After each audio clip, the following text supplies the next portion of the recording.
After relocating from the United States to Italy and starting her journey in a small apartment in Florence, Sara Amrhein's artistic path took a new direction when she started working with polymer clay.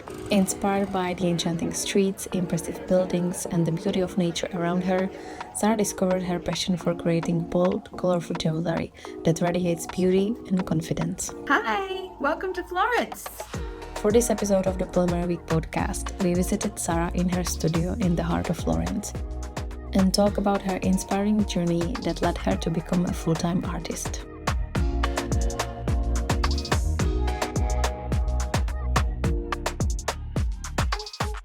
Thank you so much, Sara, for letting us to come to your place. And it's a beautiful studio that you built here. We already have a lot of occasions where we could work together. And we also met face-to-face in October at the Polymer Week, but it's quite different to sit quietly and having some space and time. And I'm really curious about your journey. And although I know bits and pieces here and there, I would actually love to dive a bit more personal, because I think you must have been quite brave to move from another continent to Europe, to Italy. So what's the story behind it? Because there's a lot included. Sometimes I wonder if it was being brave or just stupid. Okay.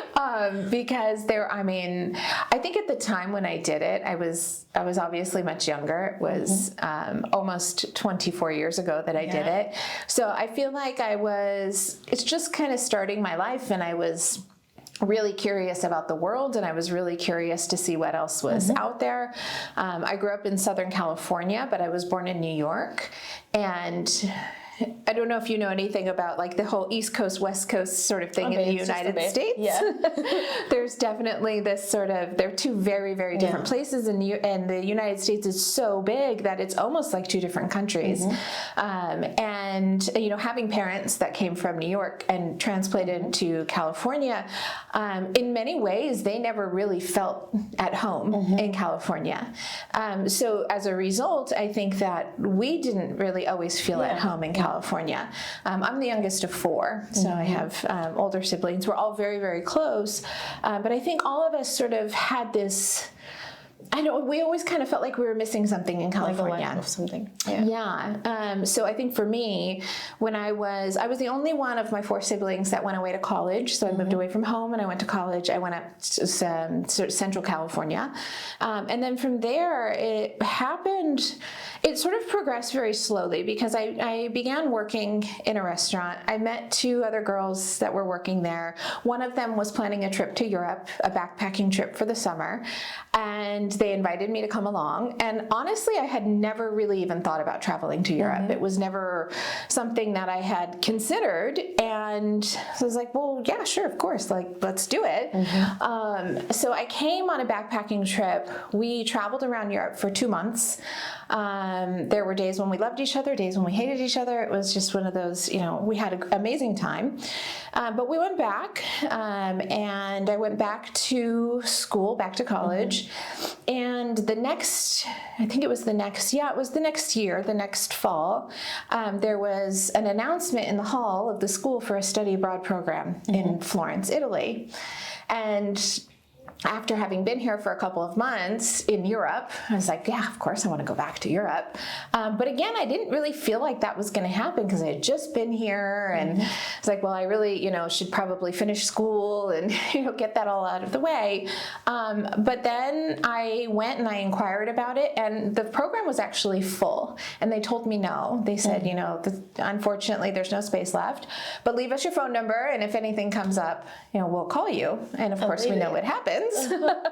They called me a couple weeks later and said that somebody had dropped out, and that there was a space available. So I ended up coming, and I don't know, it was very interesting, because when we did the backpacking trip, we had traveled to Florence, but it was sort of midway through, and I think we were pretty exhausted by the time we got here. We didn't see a lot of the city. We only planned for, I think, 2 days here. And I don't think we even crossed over to the other side of the river, so I didn't really see Florence.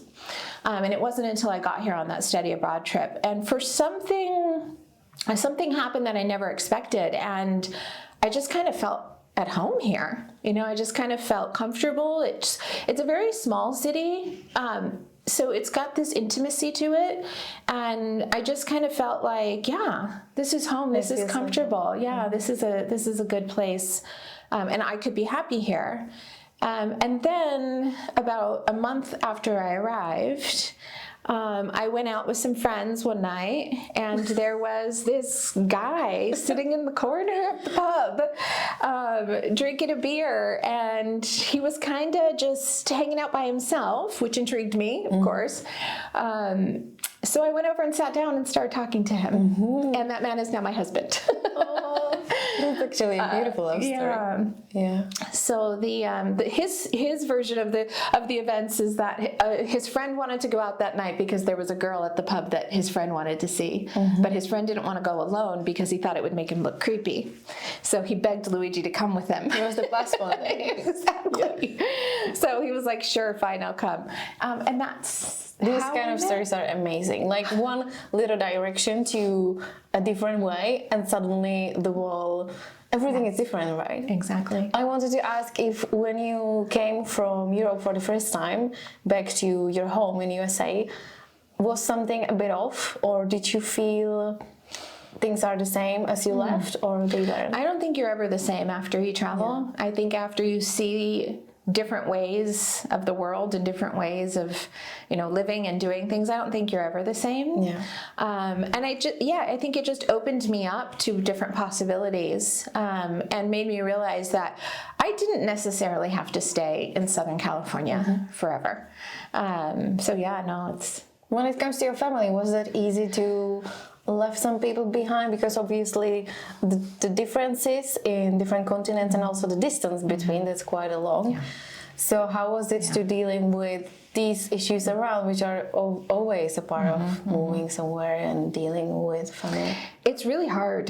And I think it's in the beginning, it was certainly hard in the beginning, but as I get older and the longer I stay here, and the older my parents get, the harder it becomes for me, because seeing them, only a couple of times a year, then you really notice, that they're getting older. You notice that the differences. And also because I have 9 nieces and nephews, so all of my siblings have kids, and they're now starting to have kids, because my oldest nephew is 36 years old, and they are all starting to have kids. So now there's a whole new generation. Yeah.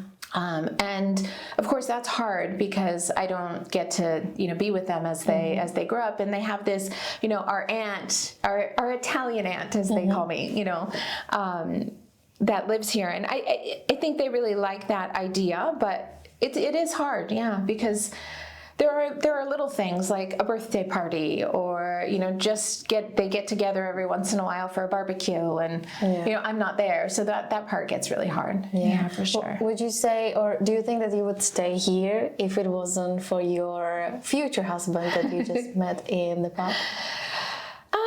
I think there was a part of me that really wanted to live outside of the United States. I think there was a part of me that wanted to experience life somewhere else.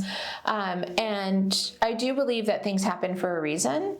And that part of me maybe in some way was looking for a way that I could live somewhere else. So I think I probably would have. I don't know if I would have stayed as long as I have. Yeah. But I think I probably would have lived elsewhere. Yeah. There are a few movies that kind of they are obviously having a different story behind, but I'm sure you're familiar with Under the Tuscan Sun movie, and recently there was From the Scratch on the Netflix, and there is about women moving from abroad to Italy, and the beautiful culture and food and architecture and nature that you have here. So what was Well, first question: do you relate to those movies when you watch them for the first time and you feel like that's kind of me because it hits in the same way? Oh yeah, I mean, as soon as I started watching from scratch, I was like, oh yep, that's me. Oh yep, that's us. Oh yep, that's exactly what happened with that. Yep, exactly. I mean, even the part where I think there's a part where he's standing outside her window and she's looking out at him and he's in the middle of the street. Like that happened. I mean, I remember very specifically, like when I first met Luigi, our doorbell didn't work, and so he was down on the street and he's calling up to me, you know. I come to the window and there he is. It's so silly, but like it actually happened. So yeah, definitely. Of course, obviously, thankfully that our story didn't end that way. That was a really very sad story. But yeah, I mean, I think something like Under the Tuscan Sun, I have my, it's a beautiful film. It's a beautiful book. But it's very romanticized. It's a very romanticized idea of moving to Italy, and to be able to afford to buy and restore a villa is not something that everybody can do. So that's definitely, I think that sometimes these movies can create a false pretense of what it means to live in Italy, because Italy is probably one of the lowest paid countries in Europe. The salaries here are one of the lowest in Europe. And it can be very, very hard to live. And the culture and the people are amazing, and the food obviously is like nothing else in the world. I mean, I don't know how anybody eats anywhere else, because it's that good. And so there are definitely pluses and minuses. But I think it's really important that we don't have this overly romanticized idea of life in Italy, because it is hard. And unfortunately, the government doesn't do a lot for, small businesses or for artisans or for, people like me. And there are a lot of us, because Florence is the city of artisans. So there's not a lot of help when it comes to that sort of thing. Speaking of the difficulties in general, what was the most difficult thing you had to overcome when transitioning from USA to Europe and leaving your family behind and dealing with all the government issues and stuff you have to do? What was the most difficult thing that you would love to say out loud so people would stop romanticizing? That sounds like a dream come true, because sometimes just when I first moved here, I was working as a tour guide. But I wasn't a licensed tour guide, which here you have to go through a course to become a tour guide, and you get a license for it, which is, it's sure, I understand the reasoning for it. There's a lot of important history here. But they don't allow you to take that course. So coming in from the outside, I wasn't allowed to go and take that course to get that license. So there's a lot of obstacles involved, not just being a foreigner, but just, things like when I signed my contract for my space, I make sure that my husband is part of that, obviously because he's a native Italian speaker, so I want him to read over everything, but also because there is sort of this idea, there's still this very much gender rolled society here, and there's a different way that men can approach situations in respect to women, and I just knew that having him involved was going to give me an advantage, and was going to maybe, especially being a foreign woman, and not that I think anyone was going to, I don't know, there's been stories I've heard of people being taken advantage of because they're a foreigner, because they're a woman.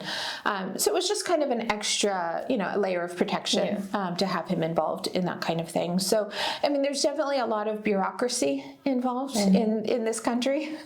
One of the more bureaucratic countries, again, in Europe. So those things become difficult. I will say, though, that becoming a resident here was probably the easiest thing I've ever done in Italy. Being married to an Italian citizen, it just, that it's a pretty simple process to do that. So. Well, speaking of being a woman in terms of business, that's not an easy thing to do. Even you would be in the same country, coming from the same country. So as you said, being from a different one, that adds another layer to that. So what have you ever had some sort of obstacles having your own business, being a woman? And I don't mean it from the perspective of being American and living in Italy, but just pure the business thing, because you need to run everything mostly by yourself, and everyone knows that being an artist and selling your artwork, that's a tricky thing, and not everyone manage that nicely and in a sustainable way, so they can continue with that. Right. So being a woman, what it means for you, because there is probably ups and downs all the time, right? Absolutely. Well, one of the things that I noticed right away is that I think for us as women, we tend to undervalue ourselves, and we tend to undervalue our work, and we tend to undervalue the amount of time that it takes us. And we can look at other artists, male artists that are doing something very similar to us, who are asking a much higher price than we are asking for our work, and people are willing to pay for that. They're willing to but something happens when it comes to being a woman where for so long we have felt like, oh, we shouldn't ask that much for our work, or it's not really worth what we're asking. So that's definitely been a big struggle for me. And I've never done anything like this in the United States or anywhere else but Italy, so I don't really know, how it works business-wise.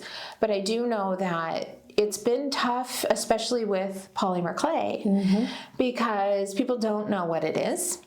And, for example, the other day I had somebody come in and I told them what it was. They had no idea what polymer clay was, but then I said Fimo, and they're like, oh, okay, the stuff that kids play with. So it's always that, it always kind of goes back to that.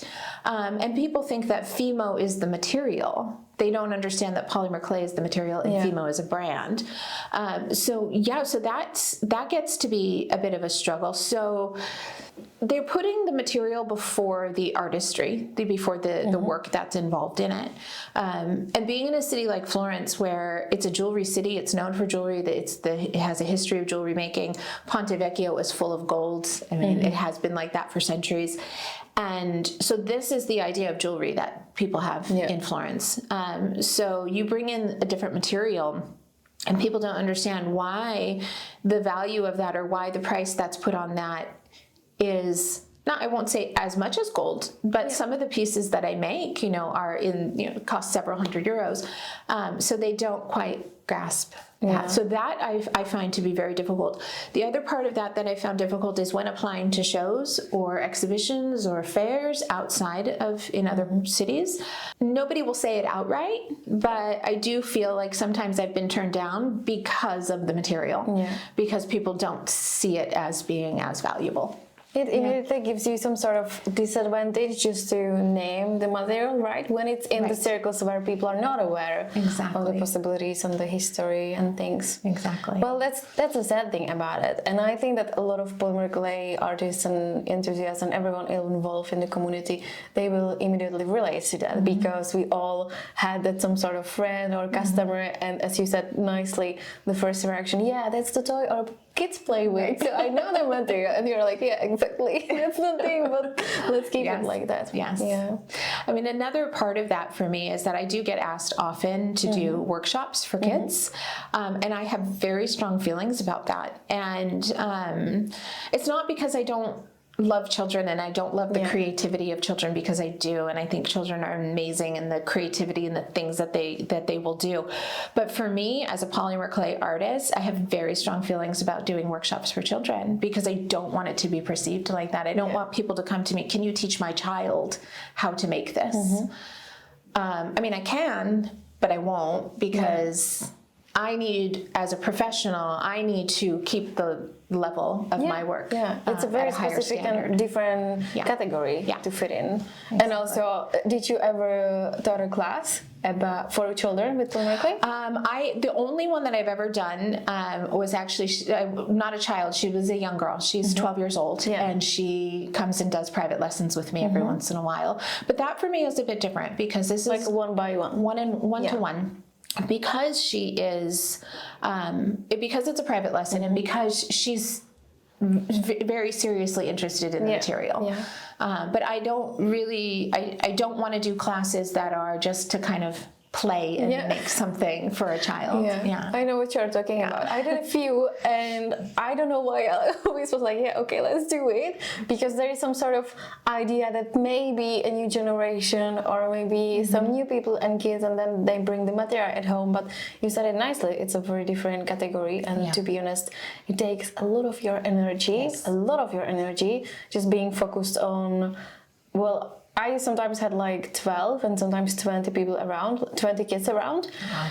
And that's like, you just come home and you want to take a nap and sleep because it takes a lot of energy out of you. Absolutely. Yeah. Well, I was speaking with my sister that you must be really brave and also be very active in terms of having your own studio, because that takes a lot of your energy as well, for sure. And coming here every day, opening the doors and letting customers come in and explain all over again what the material is from, where are you from, what's your story behind, because that's obviously an important part of that. That takes a lot of energy. So it does. How does it feel for you to run a studio or a shop studio which is open to the public every single day? Some days are easier than others. There are days, of course, that I come in and I don't want to talk to anybody. I don't want somebody to walk through the door. I don't want to explain my story. But I do. And it's one of those things where you just have to... You have to understand, kind of realize, and I have to tell myself this over and over again, okay, this person doesn't know, they've never been here before, they've never met you before, especially when I have a tourist walk in, who an American tourist, or actually, you know, a native English-speaking person, because they hear my accent right away. They can tell that I'm not born here. So, you know, where are you from? Are you American? And all of those questions that I get, which is fine, but that also becomes, the longer I stay here, that becomes a very difficult question for me to answer, because am I American? Am I Italian? I mean, I've almost lived here longer than I lived in the United States. 2 more years, and it will be like equal amount of time in both countries. So that becomes very difficult for me. I don't so much mind explaining the material, because I love talking about polymer clay, and I love showing people what it's capable of and what it can do. And a lot of times I see people's kind of like eyes, like they glaze over when I try and explain like makumigane. I'm like, oh, and you have these layers, and you know, press in, and then you... And they're like lost. They're like, oh, I have no idea what you're talking about. But that kind of stuff I don't mind so much, because I love it. I mean, this material is so incredible, and I just wish more people knew that. So if I can educate somebody, if I can tell people what it's about, then I'm happy to do that. But yeah, I mean, there are days when I'm tired, when I don't want to talk to people. I don't want to be in the public, you know. Do you have to open every single day, or is it up to you? No, I usually do. I usually do open every day. I am kind of... I'm thinking of going forward and maybe structuring things a little bit differently moving forward. But yeah, I mean, having this big, you know, this window and this glass door, and being right on the square like this, people stop in front of the window all the time. What is great, though, what I do love, is that when people stop in front of the window, even if the door is closed, they don't know that I can hear them. Oh. So you get a lot of feedback, like real feedback. Exactly. Which is great, but also funny sometimes. And also frustrating sometimes. What's the greatest reaction you heard? Well, I mean, people, oh, you know, so-and-so could make that, or, you know, you could make that, or there is the material that people think it is. I mean, I hear it all. Nobody, of course, thinks it's polymer clay, because nobody knows what polymer clay is, but wood, leather, even paper. You know, somebody came in the other day asking what it was. Oh, I thought it was paper. So any material except for polymer clay, you know, resin, anything. So that's really interesting to hear. And I have considered maybe putting something in the window that says, you know, polymer clay jewelry. It's on my sign, it's on my window, but people don't read it. Don't read it. So I don't know if it would necessarily make any difference. But Yeah, you hear lots of stuff. That's actually quite, does it make you to, because if you are hidden behind your table and people don't know you are hearing them, does it make you want to open the doors and explain, hey guys, it's not that thing? Sometimes, yeah, sometimes. Yeah. And, you know, there's been moments where I've been, you know, I've heard things like, oh, one woman, that's very strange jewelry. And it's like, you know, yeah, definitely times where I just want to yell. Yeah. I'm thinking about that quite often, that we all have a very different reality we live in, and the way we look at things and things we like and enjoy are very different for all of us. And that's the beauty of thing. Yeah. But it also can be a bit of frustrating, especially as an artist, because obviously somebody is gonna love huge necklaces and somebody is gonna be for minimalism. So have you known immediately what your style is going to be, and given your personality, which I think reflects your artwork beautifully, was it easy to decide for you, okay, I'm gonna do this because it feels like me, or was it a bit of struggle to navigate the direction of your artwork? Yeah, that's actually a really good question, and it's actually very pertinent right now in this very moment, because listening to the public and the locals that come in, and people, listening to the things that people ask for, I felt like I had to make those things, and I felt like I had to have things that cost less, that you know, lower price pieces. I had to have smaller pieces. I had to have things that, but then I realized that that's not working. That's not working either. And I do feel like in this last year that I've lost myself a bit. I've lost my, I've lost who I am as an artist, and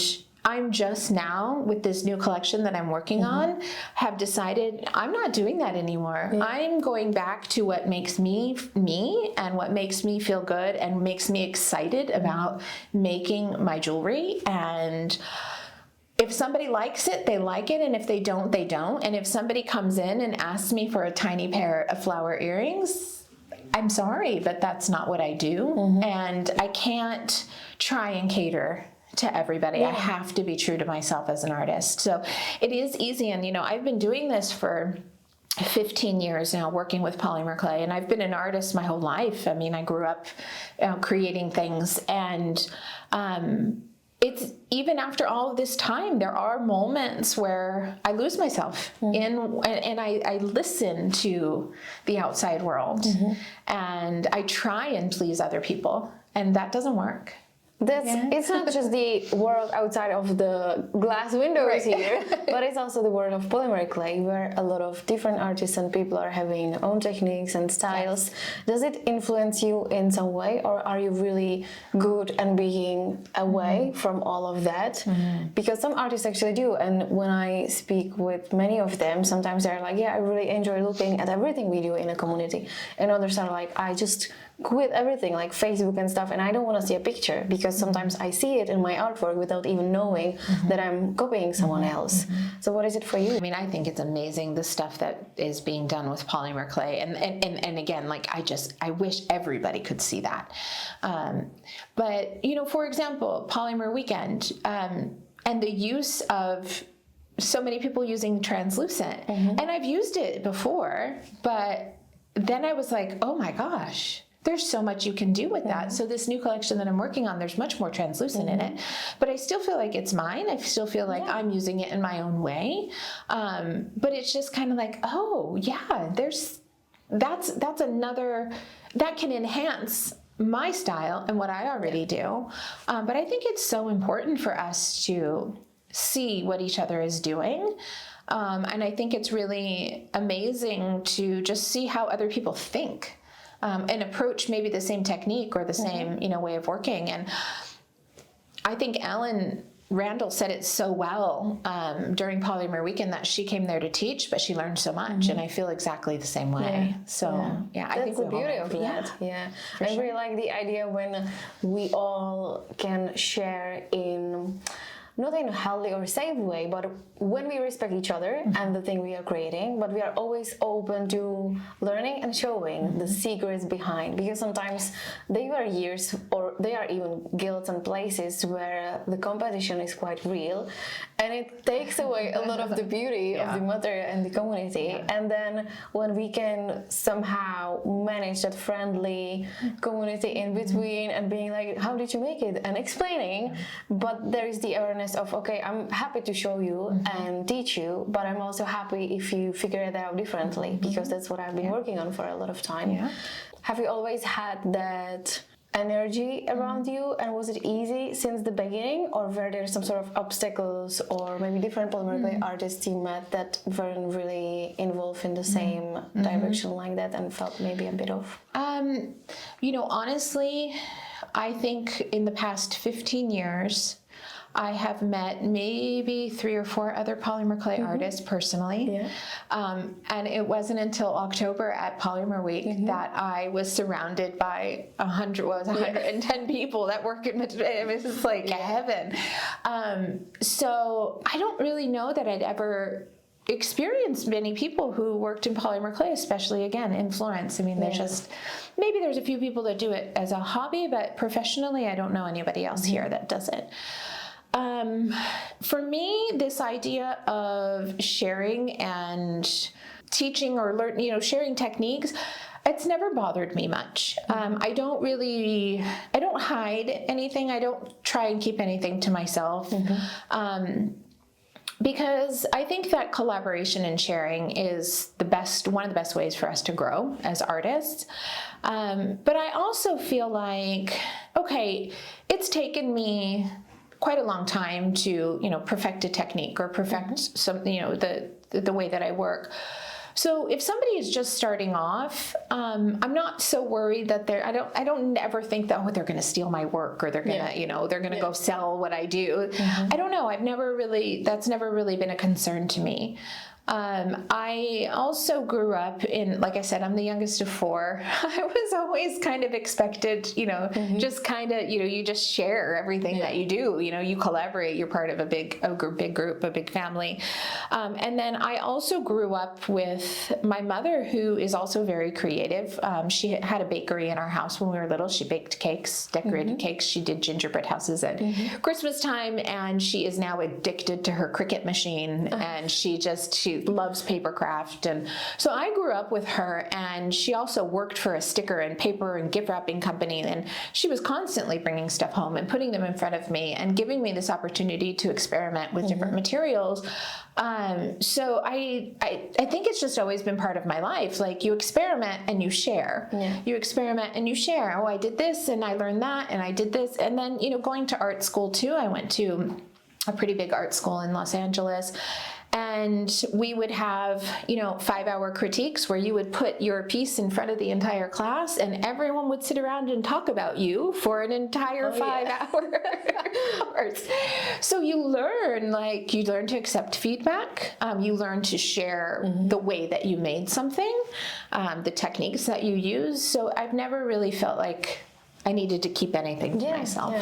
Also, I'm thinking that being open within our community, that's also one of the best way how to pursue the material as something we want it to be. Like, it's suddenly not a toy for the kids, but it can be something better.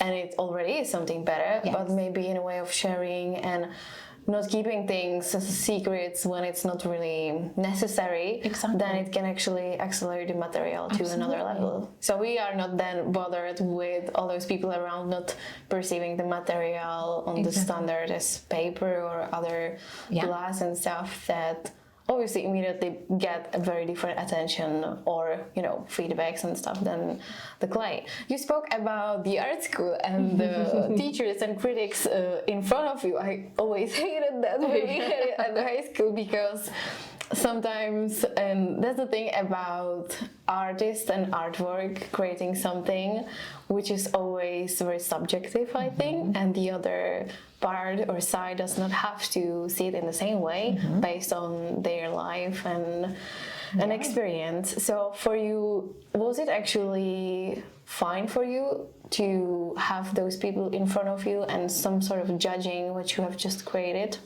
at high school, or was it the other way around?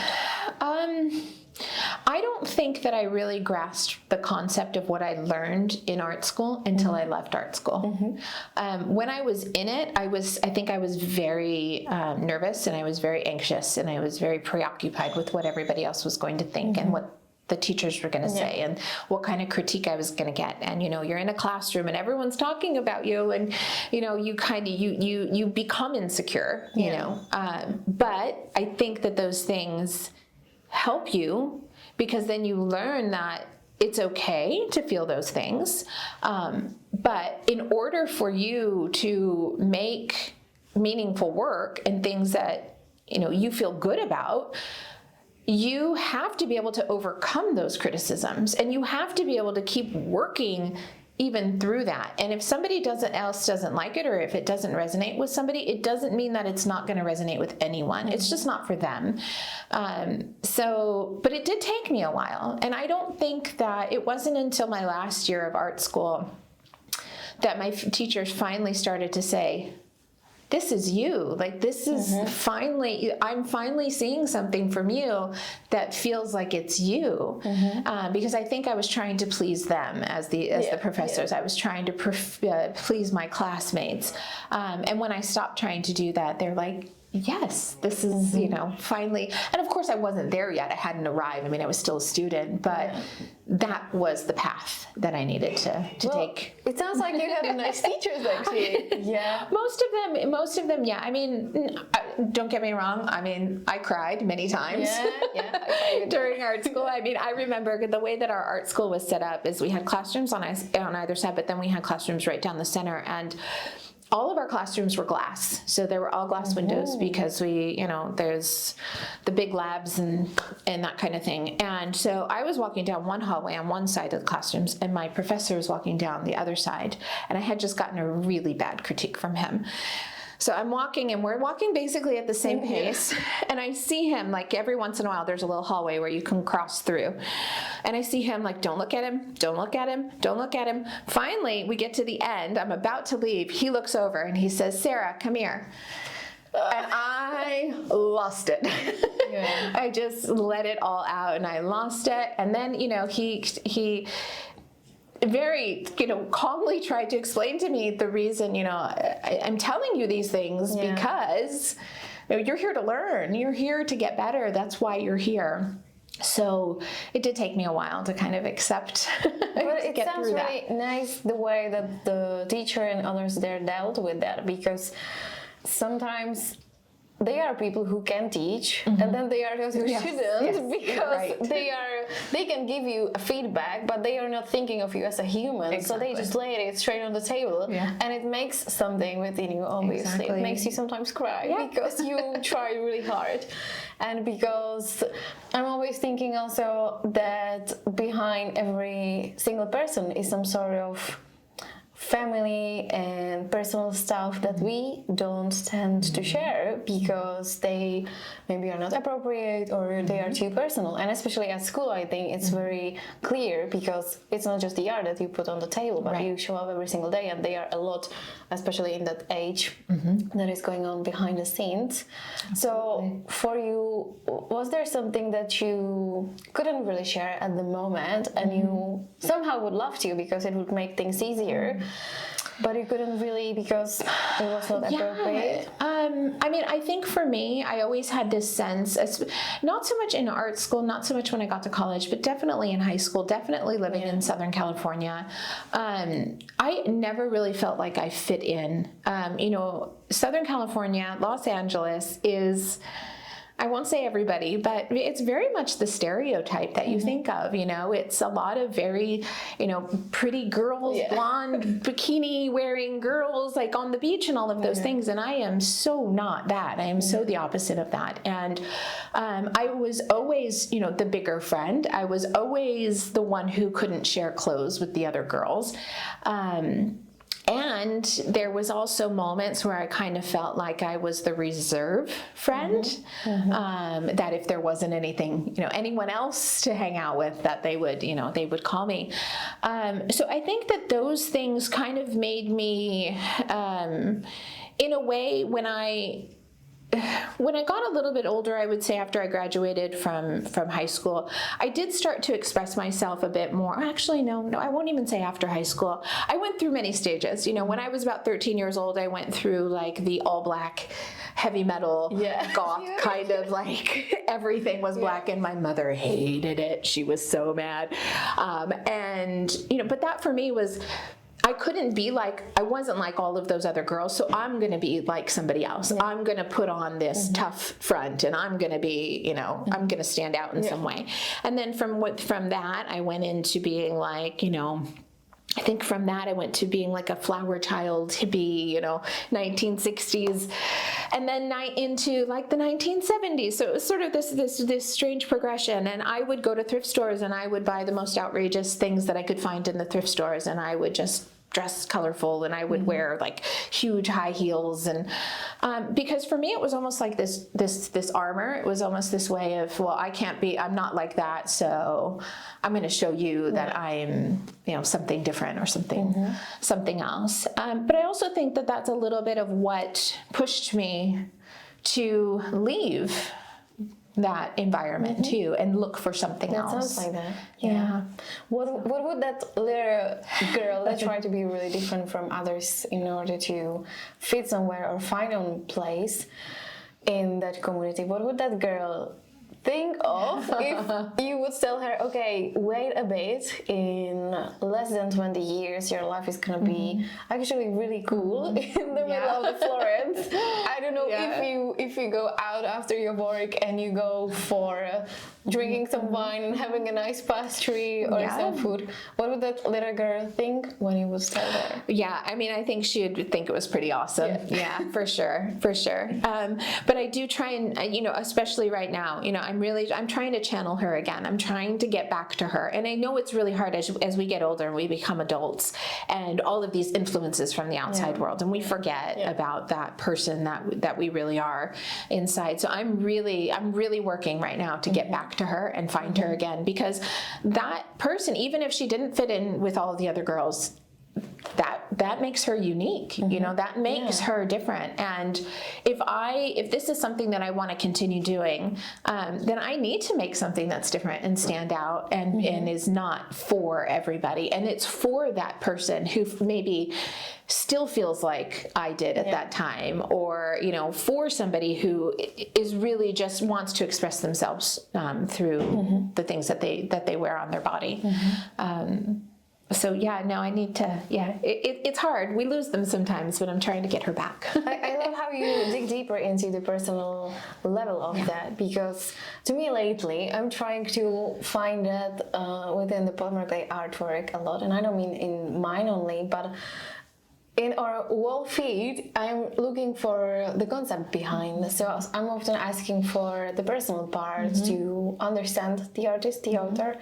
And I'm also trying to see if they are more of the people who really dive deeper and trying to find something personal that then can be transferred through polymer clay into a very unique artwork that actually can tell you something. Right. So when you compare it to the middle stage where you compare it to the very beginning and then the middle stage when you started, and now what has changed in order to working with polymer clay, and what has changed in maybe your attitude towards the material? Well, I think just working in the beginning was a lot of experimenting and understanding and figuring out the material, like we all do, but also I didn't have a community like this when I started. And that's sometimes actually good, isn't it? It is, but I mean, like simple things like, why are my pieces breaking? Or, even how to like properly, like I didn't know I was supposed to use a thermometer in the very beginning, like things like that. But there really wasn't anyone to ask. So a lot of that I learned on my own. And looking back on it now, I'm like, oh geez, that's not good. That was not good work.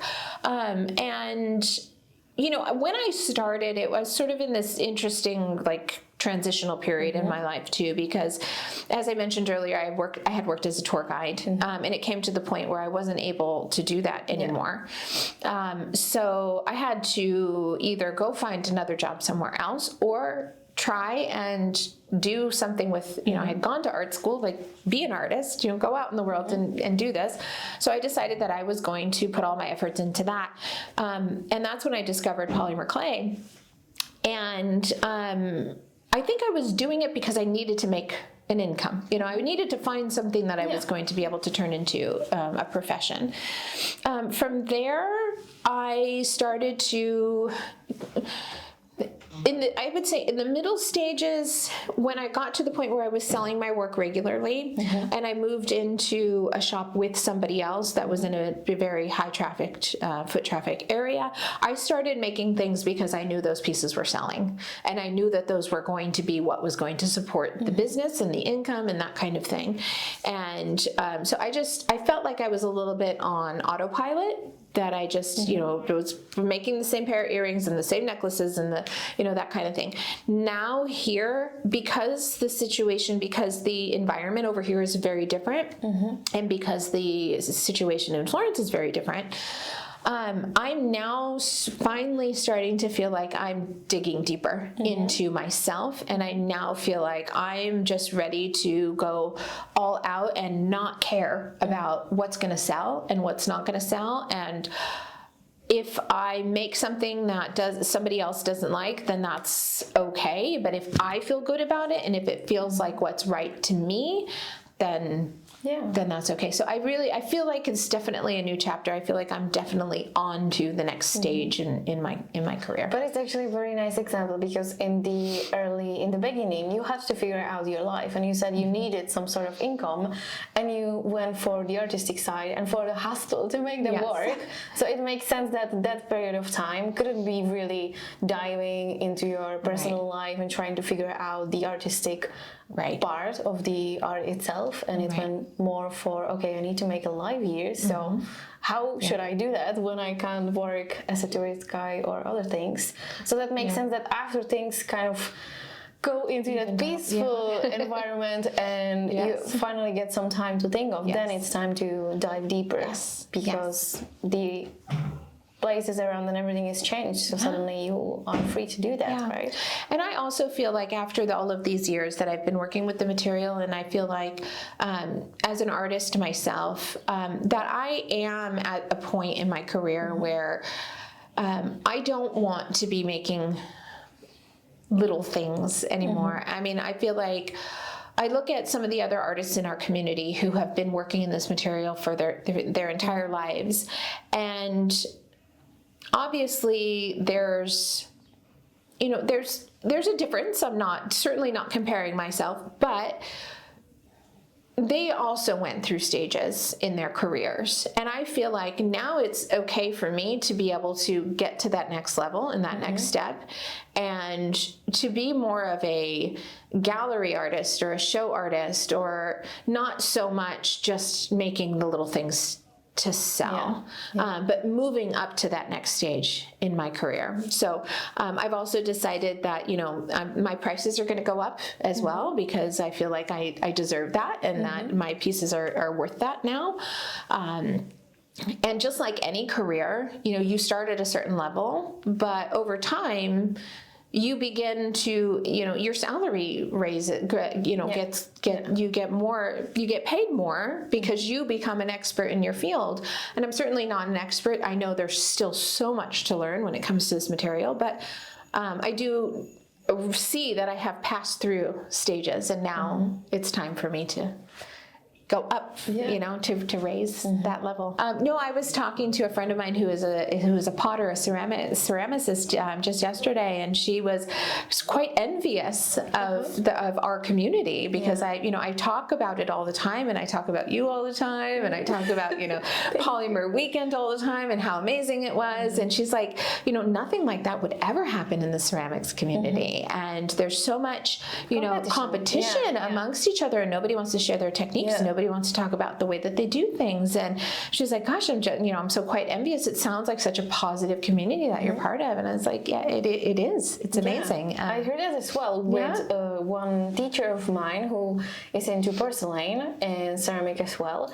And the competition there and the way they compete with each other and work with each other, that's quite frustrating and definitely not that friendly, because they are really hiding and secretly keeping all the recipes and the way that the clay is being what is it called, cured in the oven and everything. So that's quite I think in the end we can be really grateful and appreciate how beautiful and friendly the people we have around are. Absolutely. Being together, we're stronger together. And if one person is successful, that doesn't mean that somebody else can't be successful. Actually, the more successful you are, the more successful I'm going to be. I do think there's something extremely special about the polymer clay community. Absolutely. Well, we are more than happy to have you among the community as well. Thank you so much for having us. Thank you. In your And thank you for studio. coming to Florence. It's really fun. So amazing. And honestly, I really appreciate your enthusiasm and openness and the honesty as well, because you shared a lot of personal stuff with us as well, and that's always appreciated, because I think in the end those more personal parts, once we dig deeper, that can really help and influence others. And I'm sure that a lot of people will relate and maybe find some sort of inspiration to change their lives and move from one country to another and having another project like next to polymer clay artwork. So thank you. Well, thank you. It's always a pleasure. Thank you. Always a pleasure working with you. I mean, thank you, Sarah.